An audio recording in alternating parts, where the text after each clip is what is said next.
Well, good morning and welcome to the High Street Methodist online service for Sunday, June the 14th.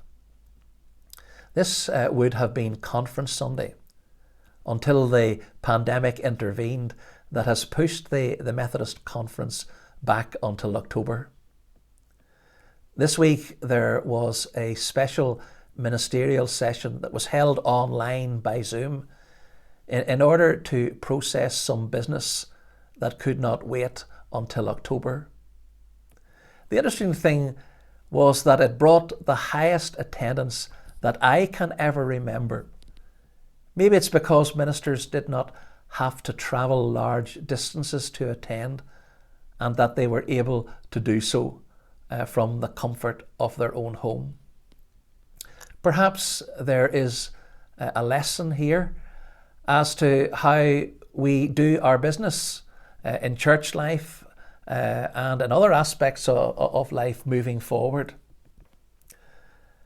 The easing of lockdown measures, I know this week has brought hope, particularly for older folk who live on their own, along with those who have been shielding for the past 12 weeks.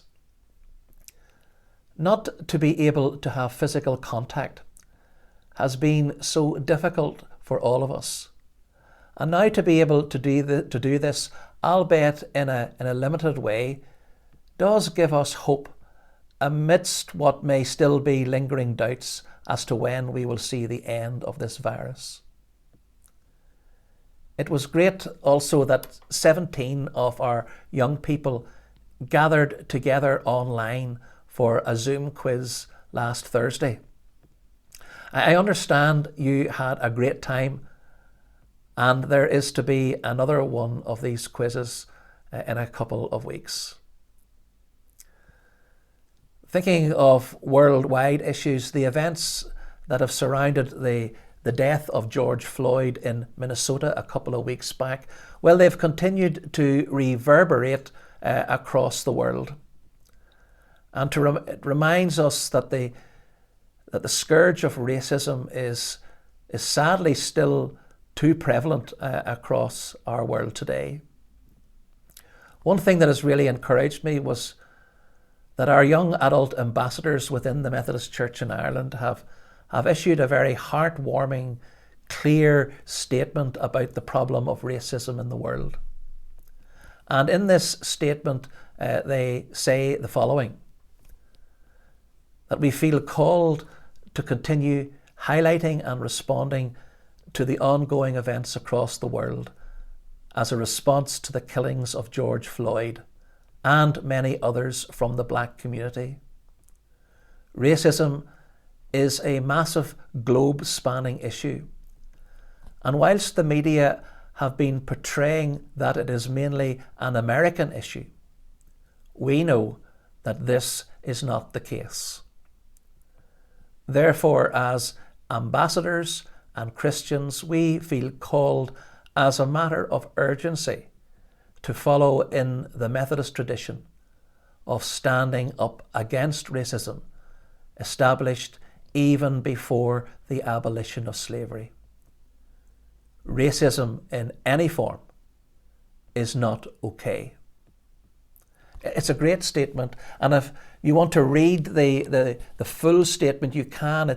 You'll find it in the IMYC part of the Methodist Church in Ireland website.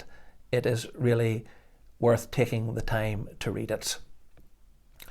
But another thing that I've noticed, that at many of the protests across the world against racism, those taking part have been invited to take a knee.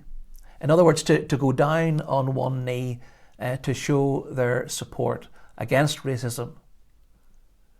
It reminded me of words of Paul writing to the Philippian church in chapter 2 and verses 9 to 11, where he writes, "Therefore God exalted Jesus to the highest place and gave him the name that is above every name, that at the name of Jesus every knee should bow, in heaven and on earth and under the earth, and every tongue acknowledge that Jesus Christ is Lord, to the glory of God the Father.